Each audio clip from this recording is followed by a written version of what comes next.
Oi, pessoal, sejam bem-vindos a mais uma meditação diária do Evangelho aqui no canal do YouTube da Obra Lumen. Um abraço especial aí para os irmãos e as irmãs das casas de acolhimento da Obra Lumen que nos acompanham todos os dias aqui. Todos que estão assistindo, fiquem à vontade. A gente até convida para que você compartilhe esse vídeo com outras pessoas, colaborando na nossa evangelização. Você também pode assistir outras vezes, porque está gravado aqui no YouTube. E envie especialmente para alguém que você acha que está precisando mais nesse dia, tá bom? Então, como sempre, vamos nos aproximar da palavra de Deus em oração. Em nome do Pai, do Filho e do Espírito Santo. Amém. Vinde, Espírito Santo, vinde por meio da poderosa intercessão do Imaculado Coração de Maria, vossa amadíssima esposa. Vinde, Espírito Santo, vinde por meio da poderosa intercessão do Imaculado Coração de Maria, vossa amadíssima esposa. Vinde, Espírito Santo, vinde por meio da poderosa intercessão do Imaculado Coração de Maria, vossa amadíssima esposa. Vinde, Senhor, iluminar nossa mente, nosso coração, todo o nosso ser, nossa alma seja terra fértil a acolher as sementes da Tua palavra. Ela gere em nós muitos frutos de conversão e de ressurreição. Tua palavra seja, mais uma vez, nosso alimento a nos fortalecer, nossa luz a nos conduzir e orientar. Fica conosco, Senhor, porque sem Ti nada nós podemos fazer. Pai nosso que estais nos céus, santificado seja o vosso nome, venha a nós o vosso reino, seja feita a vossa vontade, assim na terra como no céu. O pão nosso de cada dia nos dai hoje. Perdoai-nos as nossas ofensas, assim como nós perdoamos a quem nos tem ofendido. E não nos deixeis cair em tentação, mas livrai-nos do mal. Glória ao Pai, ao Filho e ao Espírito Santo, como era no princípio, agora e sempre. Amém. Em nome do Pai, do Filho e do Espírito Santo. Amém. O Evangelho de hoje está em Mateus 9, versículos de 18 a 26. Enquanto Jesus estava falando, um chefe aproximou-se, inclinou-se profundamente diante dele e disse: Minha filha acaba de morrer, mas vem, impõe tua mão sobre ela e ela viverá. Jesus levantou-se e o seguiu, junto com os seus discípulos. Nisto, uma mulher que sofria de hemorragia há 12 anos veio por trás dele e tocou a barra do seu manto. Ela pensava consigo: se eu conseguir ao menos tocar no manto dele, ficarei curada. Jesus voltou-se e, ao vê-la, disse: Coragem, filha, a tua fé te salvou. E a mulher ficou curada a partir daquele instante. Chegando à casa do chefe, Jesus viu os tocadores de flauta e a multidão alvoroçada, e disse: Retirai-vos, porque a menina não morreu, mas está dormindo. E começaram a caçoar dele. Quando a multidão foi afastada, Jesus entrou, tomou a menina pela mão e ela se levantou. Essa notícia espalhou-se por toda aquela região. Então, pessoal, esse é o Evangelho de hoje. Como sempre aqui, nos últimos tempos, uma continuação do Evangelho de São Mateus. A gente está vendo Jesus nos últimos dias no intenso apostolado, numa missão muito intensa, curando, fazendo milagres, pregando, evangelizando, viajando por vários lugares, expulsando demônios. E no trecho de hoje, ele realiza 2 curas. Ele, pelo que a gente vê da passagem anterior, ele está no meio de muita gente, realizando milagres, já começou a sua polêmica com os fariseus, já ensinou recentemente sobre o jejum, e aqui um chefe da sinagoga. Aqui a tradução não deixa muito claro, mas a gente sabe pelo texto original e comparando com outros trechos do Evangelho, outros evangelhos que abordam o mesmo acontecimento, a gente sabe que esse chefe aqui é o chefe da sinagoga, que se aproxima de Jesus humildemente, porque Jesus, ele ali no círculo dos doutores da lei, dos fariseus, dos sacerdotes, ele, no geral, não era muito bem aceito. Mas o chefe da sinagoga, daquele lugar, ele tem uma postura de humildade. Nesse momento aqui, ele certamente não está tão preocupado com o que os seus colegas da sinagoga vão pensar. O que é que os outros líderes judaicos vão falar dele. A questão é o seguinte, a filha dele está enferma. E a filha dele está para morrer. Aliás, na versão de São Mateus, que esse acontecimento é contado em outros evangelhos também. Na versão de São Mateus, quando o chefe da sinagoga se aproxima de Jesus, a filha dele já morreu. E aí ele diz, minha filha acaba de morrer, mas vem, olha a fé dele. Ele deixa de lado a imagem dele diante de outras pessoas, diante de outros líderes judeus, e diz, vem, impõe tua mão sobre ela e ela viverá. A fé desse homem é uma fé humilde, uma fé que se desprende da sua autoimagem, ou daquilo que os outros vão pensar dele. Muitas vezes é isso que acontece com a gente.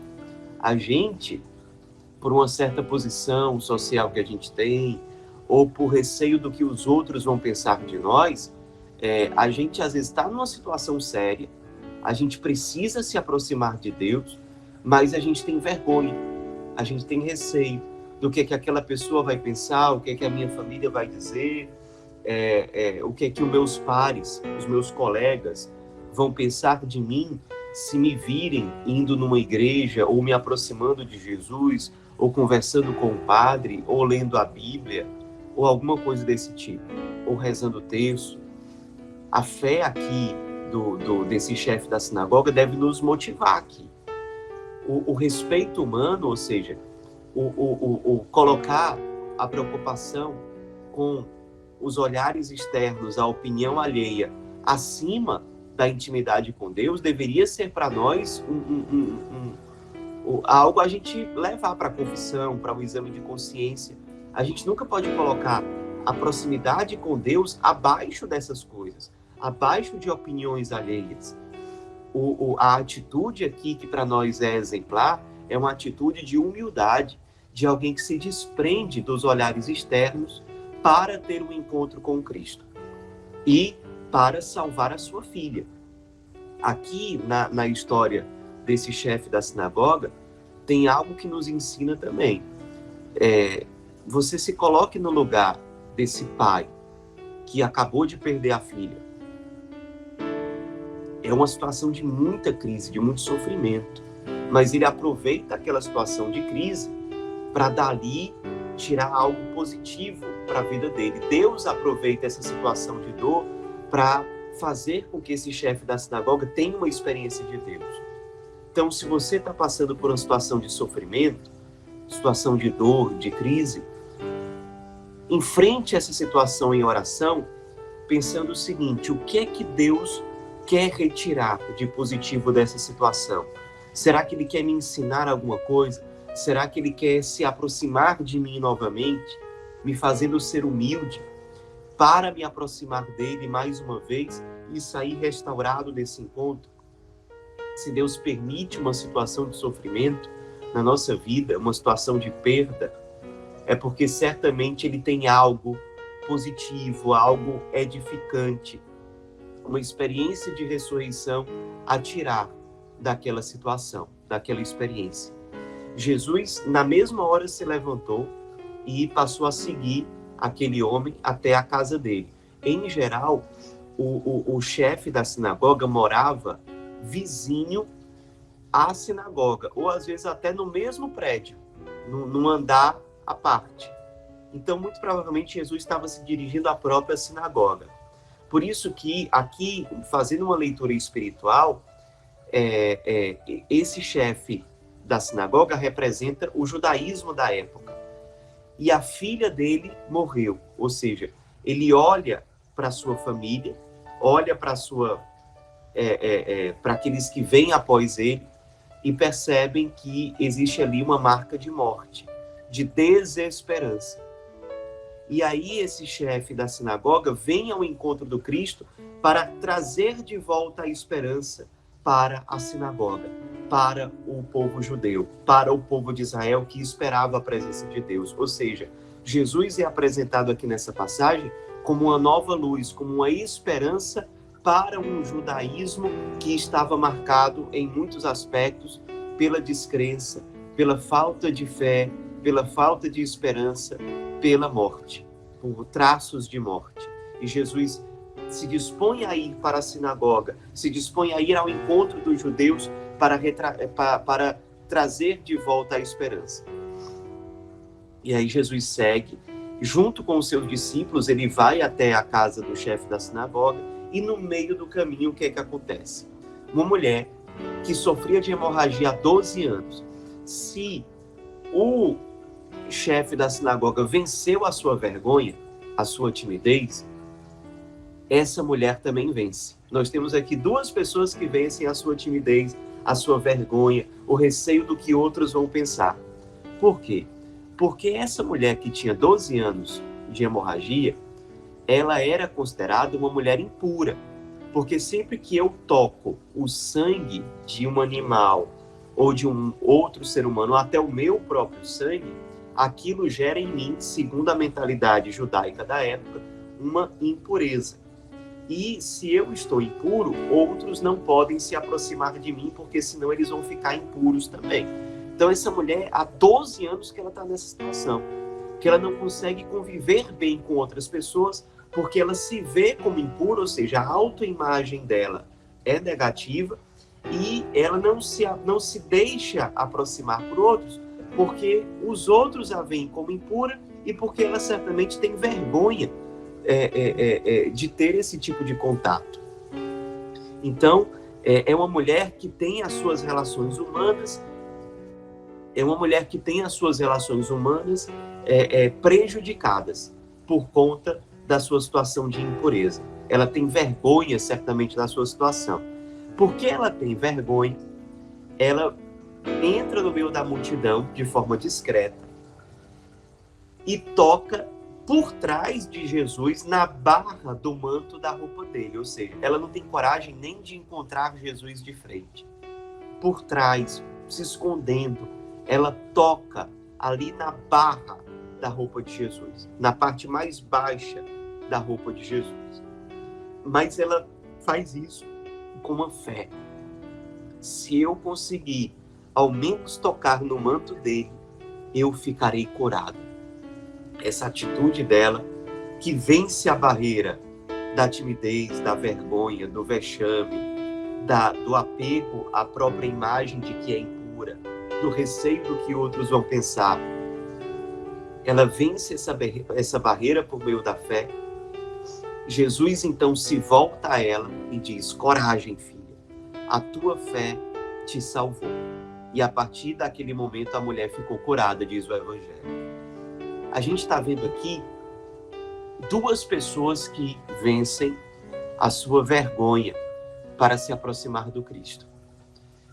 E duas pessoas que, ao vencer a sua vergonha, elas estão vencendo a postura de colocar o seu eu no centro. Sim, porque todas as vezes em que nós priorizamos a nossa timidez e a nossa vergonha e não vamos ao encontro de Deus e não fazemos a vontade de Deus e não evangelizamos, nós estamos colocando o nosso eu no centro, no lugar de Deus. Por isso, toda timidez excessiva, toda vez que nós deixamos de realizar a vontade de Deus por apego ao que outros vão pensar, a nossa própria autoimagem, a nossa própria imagem, nós estamos de algum modo sendo egoístas. Nós estamos pensando em nós mesmos. O que é que outros vão dizer? O que é que outros vão pensar? Se eu evangelizar, se eu for à igreja, se eu for ao encontro do Cristo, se eu tiver com um terço na mão aqui, sei lá, no ônibus, se me verem rezando, se me verem evangelizando, indo ao encontro do pobre, anunciando Jesus nas mídias sociais, o que é que vão pensar? É preciso que a gente quebre essa barreira. Isso, de algum modo, é egoísmo. Deus precisa nos curar desse egoísmo. Nós precisamos vencer esse egoísmo, esse apego exagerado ao que outros vão pensar, a opinião alheia, ao respeito humano. A vontade de Deus deveria ser prioridade para nós. Nós deveríamos nos desapegar disso tudo. Nos desapegar. Ter uma atitude de despojamento, de esvaziamento, de descida, de kenosis, para que Deus passe a ocupar o lugar central da nossa vida. E o lugar central não seja o nosso eu. A timidez excessiva, a preocupação exagerada com a opinião alheia, é um modo velado, mas real, de egoísmo, de colocar o meu eu no centro. No evangelho de hoje nós temos 2 personagens bíblicos que vencem essa barreira: a hemorroíça e o chefe da sinagoga. Jesus cura, então, a mulher hemorroíça, e aí ele continua o caminho até a casa do chefe da sinagoga. Quando ele chega à casa do chefe, olha o que é que ele vê.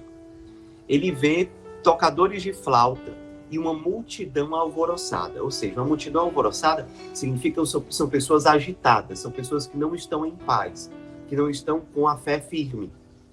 E os tocadores de flauta, por que eles estão ali? Porque era comum na época de Jesus, num funeral, num velório de uma pessoa, tocadores de flauta ficarem ali tocando cantos fúnebres, cantos tristes. Antes de Jesus curar a menina, aqui, olha o que é que tem de novo. Jesus chega, antes disso, antes de curar a menina, ele diz: retirai-vos, dizendo para o pessoal que está ali, tocadores de flauta e a multidão alvoroçada, porque a menina não morreu, mas está dormindo. Aí olha o que é que acontece no evangelho. E começaram a caçoar dele. É a 3ª vez no evangelho de hoje em que há o risco de você murchar, de você paralisar por conta da opinião contrária. Aqui a gente vê, primeiro, o chefe da sinagoga venceu certamente o medo do que é que iriam falar dele, mas era simplesmente um medo. A hemorroíça venceu o medo de acusarem ela, de falarem alguma coisa dela, mas era um medo de algo que não aconteceu.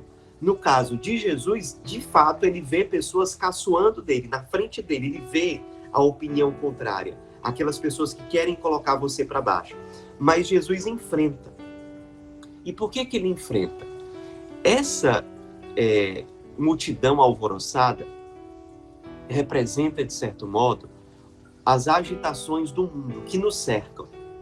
Às vezes a gente está espiritualmente morto, mas quando a gente vê, para que a gente se sinta de algum modo vivo, a gente enche a nossa vida de agitação, de barulho, de músicas, de prazeres desse mundo, de agitações desse mundo. Perceba, não é uma paz verdadeira.